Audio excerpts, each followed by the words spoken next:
Series like Hunter x Hunter, JoJo's Bizarre Adventure, and more recently Jujutsu Kaisen have made most discussions of anime power systems centered around how many big brain IQ strategies can you cram into a single fight. That's not a bad thing, and those types of fights can be incredibly entertaining. But not every story should be aiming to have its characters have a stream of internal monologues about how powers work when that time could be used on other things. Magi is not like those series. While most characters have clear limitations, the limitations are not mulled over and speculated about mid-fight. Most people have elemental powers or certain fighting styles, and what we see revolves around that. When looking at individual fights, Magi has a soft magic system. But the way power is acquired, distributed, and gatekept is where all the interesting rules are. That's where it starts to feel more like a hard magic system. If you watched my other Magi videos, you should know by now that one of the main themes of Magi is the decentralization of power. It posits that power must be distributed across the masses for the world to be fair and just, and to prevent the rise of tyrants, whatever form they may take. So in order to do this, Otaka Shinobu created a world with an incredibly unbalanced magic system. One where power has already been centralized and monopolized in many ways, and that must be corrected by the end of the story. It's a magic system where great power can be obtained very quickly, and yet upward mobility is incredibly limited. When looking at who is and isn't a top tier, Magi has consistent motifs. Great power must be borrowed from other people or sources. In Magi, individuals themselves cannot be powerful. They need to be backed by something. Now, to explain what makes Magi unique, I'm going to compare it to what I'm sure most of us consider more standard battle shonen settings. And I'm also going to do a fair bit of power scaling, so bear with me. We will start with the pinnacle of power in the Magi universe and work our way downwards. The Sacred Palace and the existence of capital G omnipotent gods already means there's a tier of power that no strong anime twin can punch through. It's just impossible. When you can change the world and even the personalities of other people with a mere thought, there's not even room for a fight to happen. Authority over the Sacred Palace means having authority over destiny itself. The force of nature controlling all the characters and their actions, whether they're aware of it or not. This is the most extreme and, as a result, the most clear imbalance of power in the story. The climax is only able to center around the Sacred Palace because two souls that mesh together to become God are now fighting for control over that omnipotent power. And the Sacred Palace draws its strength from the Great Flow of Rook, which is the collection of souls of those who have died waiting to be reintroduced to the world. They symbolize the collective power of all people, and those with authority over them are the most powerful characters. The Great Flow of Rook is the greatest source of power in the Magi world, and they are the building blocks for the world itself. The fact that access to them is limited to the god of the Sacred Palace and its chosen Magi is a monopoly. A mere 4 people can directly control it at any given time. The biggest threat to this monopoly is the fallen Black Rook. Those who curse Destiny and the Will of Solomon redistribute their root to Ilalah's flow and to his followers in Altharman. Hypothetically, if the planet's entire population became fallen, the Sacred Palace would lose all of its power. The fall is posed as a negative thing for most of the story, for reasons I mentioned in my other videos, but it can be a positive at times. It's only because Judo and Hakuryu and Koan were fallen or half fallen that they could help the boys fight Sinbad in the final arc. But whether one is fallen or not, great power is borrowed from the masses and the world itself by a small few, and as a result, unfairness is born. The story ends with the destruction of the Sacred Palace to right this wrong. The method used to take authority of the Sacred Palace away from Uvo is incredibly interesting. Every single great shift in the Magi universe required the help of class traders. I'm using that term very loosely considering we're talking about fictional metaphysics, but it's true that people who already have authority in the current order have the greatest ability to change it. David's church would have been impossible for the other races to defeat without the help of other magicians. And to further the point, the one who led the rebellion was David's son. Sinbad himself with his metal vessels was helpless against Uvo, but his 7 Jinn turning on Uvo are what allowed him to claim the Sacred Palace. And the Sacred Palace system had to be destroyed by one of its current rulers, Sinbad, along with Aladdin who held its key. The metal vessels had to be destroyed by those who wielded them. And even on a smaller scale, Balbad's monarchy could only be overthrown thanks to the help of its 2 princes and King Sinbad. Class traders are key figures that appear in the story time and time again. But what about the immortal characters who live below the gods? How do they compare to one another? Being loved by the Rook is a great advantage for the Magi, but they aren't completely untouchable to the rest of the cast, so let's start the comparisons to other manga now. In Dragon Ball and the Big 3, characters will be born with differing amounts of talent and potential and unnatural advantages, but rarely do these ever result in an immediate top tier. Even if Frieza and Enel seem like they were born at the top when we meet them, the longer the story goes on and the more power creep sets in, the more laughable that notion becomes. Even if certain shinobi are mage and Cherokee, there's dozens of ninjas strong enough to defeat tailed beasts in combat. In all 4 of these series, we see it's possible for average guys to become exceptional, even without external sources of power. Even without a busted devil fruit, Roger became king of the pirates with Haki alone, and this seems to apply to other characters like Shanks, Mihawk, Harold, and Rox.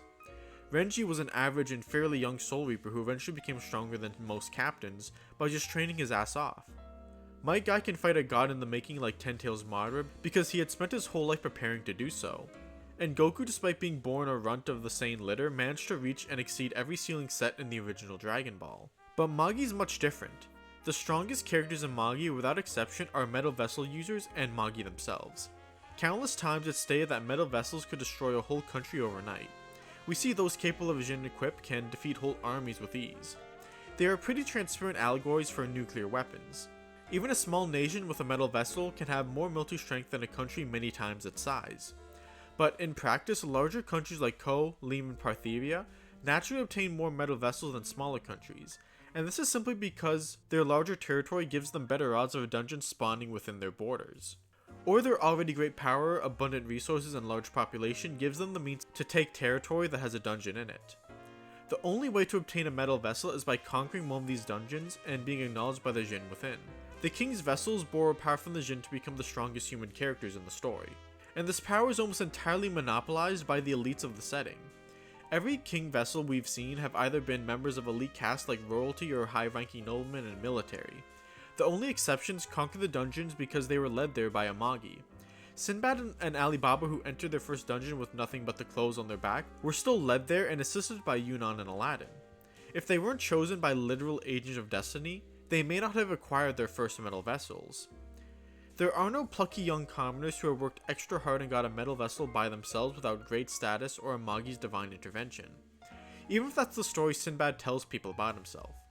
And even if it's theoretically possible for a slum rat and a dozen of his best buddies to capture a dungeon, the odds are statistically against them. Especially when every country and major power on the planet is in an arms race to capture as many dungeons as quickly as possible. Already a vast majority of the cast are locked out of the highest tier of strength. And again, there are only so many dungeons to capture in the first place. Dungeons and their treasures are a scarce resource, and by the final chapter, less than 30 dungeons have been captured and found. Less than 30. And each time a king's vessel dies or captures more than one dungeon, that's one less spot on that list of top tiers. Magi's a story that highlights the struggles of the downtrodden and discriminated. Equality for all is the goal, but this class divide is something that has to be minimized or overcome entirely. The distribution of metal vessels is what most warfare is based around. Sinbad recognized that, which is what led to him to create the Seven Seas Alliance. Countries with metal vessels will agree to non-aggression.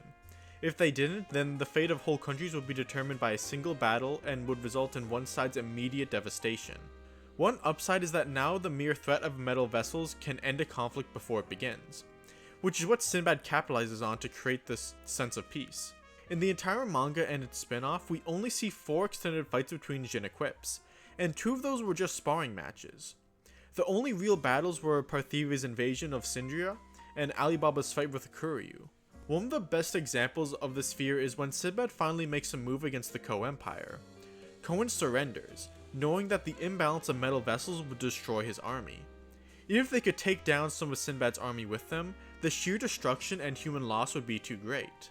I think I could speak for most of us when I say the story had been setting up anticipation to see Sinbad and Koen go at it. At the start, they were the only 2 characters with multiple metal vessels and are constantly contrasted to one another visually. But that possibility was never really on the table. Both of them understood how destructive a fight between them would be, and neither was stupid enough to gamble on a one-on-one fight. It was only going to happen once one of them could put the other into checkmate. The only king vessels who do otherwise are bloodthirsty ones on a warpath like Barbarossa and Hakuryu. Before that defeat, Ko's approach of absolute conquest meant getting as many metal vessels into the hands of the royal family as possible. Their personal Magi Jura would create dungeons specifically for them, and they even tried to get Alibaba to marry into their family. Sinbad similarly wants as many countries with metal vessels in his alliance as possible. Both sides eventually want to absorb all the metal vessels into their camp, and this is the arms race we see. The character to take advantage of this limited amount of metal vessels the most is Sinbad. Sinbad had attained more metal vessels than any other king, but in part he achieved this by taking metal vessels from dungeons that spawned in his ally or future allied countries. And in some cases he intentionally hid their existence from his allies in order to keep them out of their hands. Sinbad is a late game antagonist who will try to monopolize power through manipulation, so this makes sense for him. But this is especially interesting because it means his allied countries could have obtained more metal vessels or multiple metal vessels for themselves, but he took it right underneath their noses. He is siphoning power away from the members of the alliance he created. He takes a second metal vessel for himself when it could have landed in Hinahoho's hands, someone who could have easily become a chief when he married Rimururu. He only reveals the power metal vessels have to Armakan after he captures Zepbar, and he hides Zagon's existence from his allies after realizing he can't capture it for himself. He only reveals it to Aladdin and the group years later, possibly because he wanted Hakuryu to claim it so that he can cause internal chaos within Ko. Sinbad likely understood Alibaba wouldn't be able to handle a second metal vessel until he assimilated Qasim's Magoi. Aladdin would be able to obtain it as a Magi himself, and Morgiana as a former slave and someone aiming to join Alibaba's household wouldn't have the desire to become a king's vessel herself, leaving only the bloodthirsty prince who has it out for Sinbad's mutual enemies. This was one of the ways Kon was superior to Sinbad. He trusted his siblings to wield metal vessels because not only is it safer not to keep all your nukes in one basket, but also a team of 6 metal vessel users is a way larger threat than one man with 7 metal vessels. Koan trusts and expects his siblings to succeed him as the emperor in the future, when Sinbad never thought past his own reign. On a side note, every metal vessel has a title to match their Jin's personalities and the king who would eventually wield them. It's a neat little detail, but considering fate literally exists and is written, it's funny to imagine Uvo deciding that Kogekyu would get paired with a Jin of sorrow and isolation. And as I mentioned in the last video, the only character who doesn't match the qualities of their Jin is Hakuryu, the fallen king's vessel. The two drawbacks to metal vessels that balance them in the story is firstly, they can be stolen and kept away from the only person that can use them, and secondly, they expend tons of Magoi. Metal vessel users can only fight for a couple hours to a couple minutes depending on how much power they use. They can get around this by absorbing natural sources of their element, but this is rarely used because it's circumstantial. Even a man with tons of Magoi like Sinbad can't be in 5 places at once and can't keep his Jin equip on at all times. Eventually his stamina would give out. The only characters with comparable power to metal vessels is the Magi who can borrow power from the Rook to essentially create an unlimited MP bar. They are on average weaker than metal vessels, but have the stamina and versatility to make up for it. And in some cases can have far more raw power at their disposal, like Arba and Judar borrowing power from Altharman and the Black Rook. They have greater potential than metal vessel users, but for the most part they excel in support, something that we're told magicians excel at, but more on that in a bit. To go another tier down from Magi and metal vessel users, we see a huge power gap emerge. No characters without a metal vessel can defeat a Jin equip or a mature Magi in single combat. It's something that has literally never happened in the story. Even if we can imagine hypothetical edge cases like say end of series Morgiana vs Komoe, it comes with a handful of caveats. It's not impossible to imagine that Morgiana could knock Komoe out if she got her hands on him. Outside of king vessels and Magi, she's likely the strongest mortal character. She was strong enough to briefly contend with Arba without her household vessel even. And Arba is easily one of the top 3 strongest humans in the entire story, rivaled only by Aladdin and Solomon. She's a tough gal. In fact, post-immortality Arba is almost certainly far stronger than Solomon was before he became a god. Firstly, she's immortal and my favorite character, so Solomon lacks the means to kill her without the alchemic magic Aladdin has. And Solomon is severely lacking feats as the strongest attack she's misdirected likely don't compare to extreme magic. Even Sinbad the Singularly admits Mommy is stronger than him, so yeah, outside of the Sacred Palace shenanigans, she's top 2. But if Komoe throws that mountain on Morgiana first, I doubt she's just gonna walk it off. And Komoe admits that he is no fighter, and his metal vessel isn't suited for fighting. The tactical advantage of long distance teleportation and his extreme magic means so much more than Morgiana alone could ever match up to. And in Morgiana, we can actually see 2 more examples of how unbalanced the power system is. The household vessels and the existence of certain races. Household vessels are basically miniature versions of the metal vessels that spawn them. They do allow anyone to achieve great power, but only those loyal to a king's vessel, and the power they obtain is incredibly limited in comparison. In its most basic use, it only gives a character stronger attacks to defeat crowds of fodder enemies or kinda strong mini-bosses. It's a welcome enhancement, but it's never gonna put you on the level of any of the characters we talked about previously. And the only avenue of upwards mobility for a household vessel is assimilation. While a king can obtain godlike powers from a Jin with no personal sacrifice, a servant must give up their human body, their ability to have children, and risk losing their sense of self completely just to obtain a larger fraction of a power a metal vessel has. Dracon's assimilation caused him to be ostracized and threatened to turn him into a mindless beast. Jafar, who has half assimilated, has to hide most of his body behind baggy or ornamental clothing. It's a symbol of his devotion to Sinbad as well as their duplicitous nature. Jafar looks as friendly as can be on first glance, but he's much more vicious than he seems, and he's given up more than he cares to admit for Sinbad's sake. When Morgiana first sees other assimilated households, she wants to join them. She desires power to protect her friends Aladdin and Alibaba, and that seems to be a good way of getting it. But doing so would infringe on her own freedoms and personhood, which is probably why she never goes through it. While assimilation has to happen willingly, it's no exaggeration to say they've turned themselves into beasts and slaves for their sovereign. Morgiana unfortunately doesn't get nearly as much focus as she should in the last third of the story. It seemed like they were going to go down this route of exploring assimilation a bit more, maybe having Masaru go through with it in order to help Sinbad do his whole turn the world into Rook plan, and then Morgiana has to defeat him, while refusing to assimilate with her own household vessel, keeping with the pride of the Fondleys and all that. But that's just my fanfiction. Anyone who's seen my side channel knows that the last 3 volumes of Magi are my least favorite part about it, but that's a story for my side channel. On the battlefield, household vessels are at their absolute best, just a means to drain stamina from metal vessel users. An annoying enough opponent to expend their Mogwai supply. They become a sacrificial pawn to allow their sovereign to defeat rival metal vessel users. Dark metal vessels are very similar. While they have no sovereign, their power comes from personal sacrifice and still pales in comparison to the real thing. Without the grace of Solomon or his followers, the only way to achieve great power is to join Altharman, which never turns out well. And now we enter the lowest tiers of strength occupied by normal people. But it's here where we see how Magi's setting has been slowly shifting towards equality.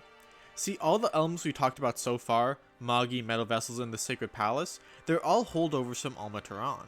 The past world where all the races were oppressed and controlled by the magicians, a setting where one race held absolute power above all others.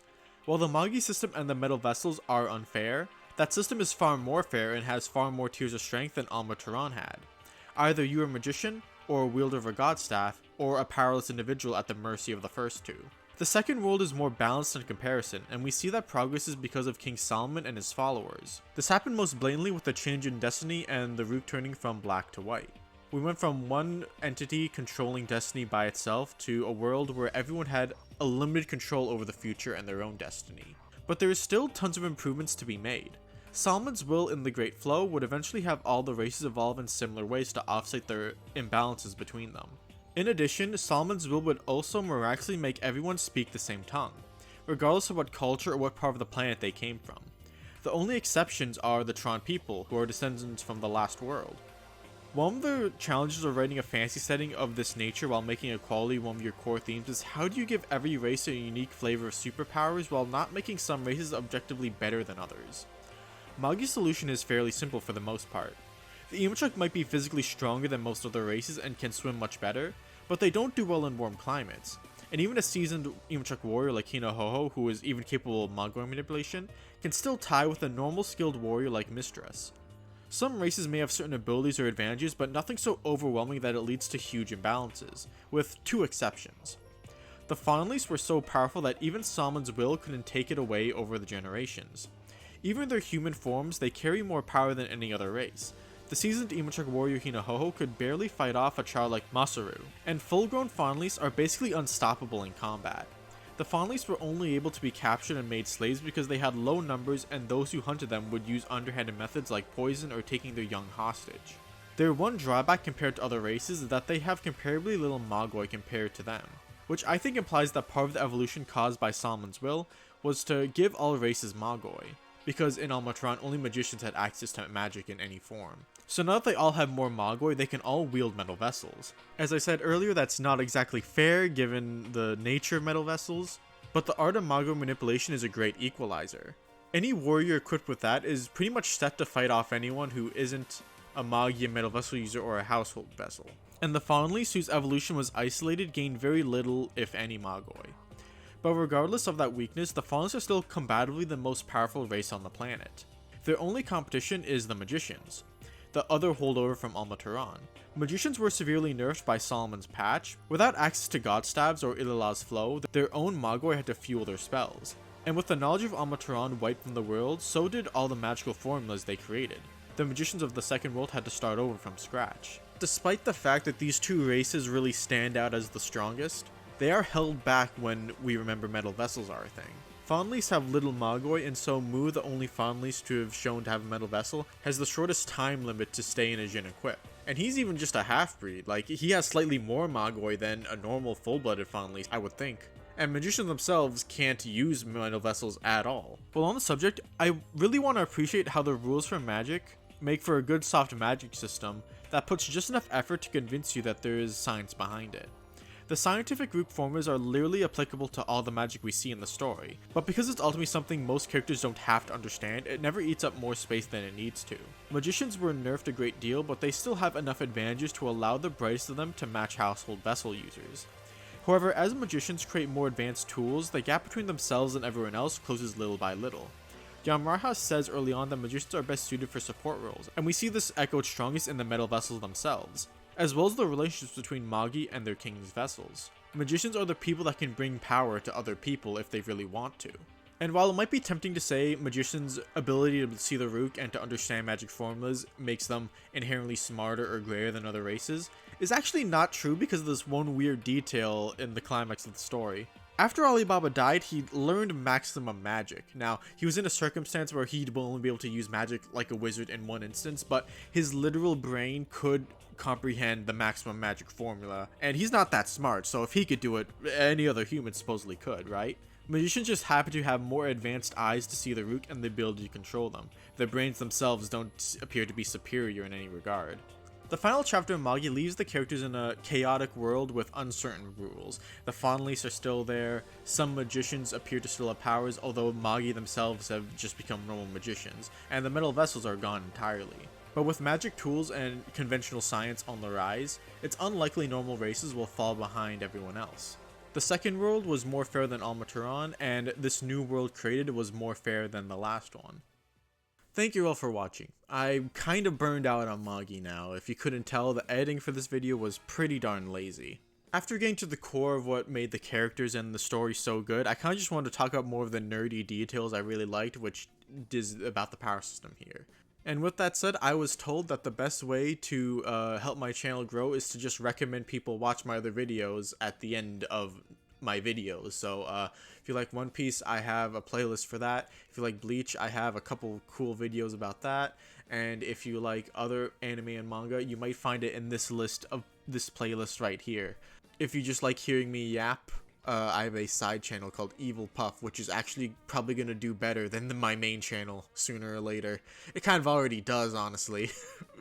But anyway, with that, the Magi Mega Analysis comes to a close, and the most important part about this is just, I think, to try and encourage more people to read Magi and to talk about it, just because it's so cool, and I want people to read good stuff that I like. As for what I'll do next, I'm thinking of doing a fairly big JoJo video once I finish reading through the whole series over again. So get ready for that in 6 months, I guess. Goodbye. Make way for Prince Ali. Say hey, it's Prince Ali. Hey, clear the way in the old bazaar. Hey you, let us through. It's a bright new star. Oh, come be the first on your block to meet his eye. Make way, here he comes, ring bells, bang the drums. Oh, you're gonna love this guy, Prince Ali.